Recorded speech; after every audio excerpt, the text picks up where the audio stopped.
मलका एलिज़ाबेथ दुनिया से चली गई।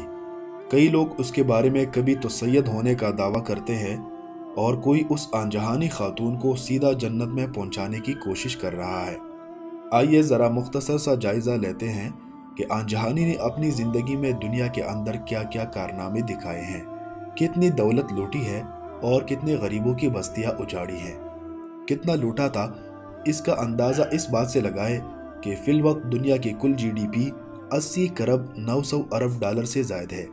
जब मुत्तहिदा हिंदुस्तान में मुसलमानों की हुकूमत थी तो दुनिया की कुल जीडीपी का 25% हिस्सा सिर्फ हिंदुस्तान के पास था, यानी मौजूदा दौर के हिसाब से 20 खरब 225 अरब डॉलर दरामदात न होने के बराबर और बरामदात की बेहतात थी।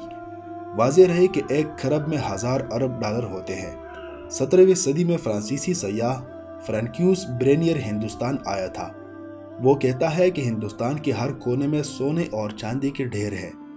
इसीलिए सल्तनत मुगलिया हिंद को सोने की चिड़िया कहते थे। गुज़िश्ता बरस खुद बीबीसी ने अंग्रेज़ों की लूट मार पर एक रिपोर्ट चलाई थी, जिसके मुताबिक अंग्रेज़ 1857 से 1947 तक हिंदुस्तान से 30 खरब डॉलर लूट कर ले गए। यही हाल फ्रांस का है, जो इस वक्त सोने के सबसे ज़्यादा ज़खायर का मालिक है। हालांकि पूरे फ्रांस में सोने की कोई कान नहीं है, सब अफ्रीका से लूटा है।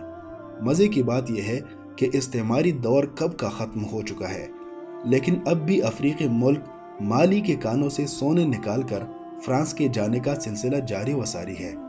दहशतगर्दी के खिलाफ नाम नेहाद जंग के बहाने फ्रेंच फौज माली में लूट मार में मसरूफ़ है। इस लूट मार की तस्वीर अरब सोशल मीडिया पर वायरल है। इसीलिए तो मगरिब खुशहाल है और हम कंगाल हैं, वरना वहाँ मानसून के मौसम में पैसे और सोने की बारिश नहीं होती। यही लूट मार की बदौलत है।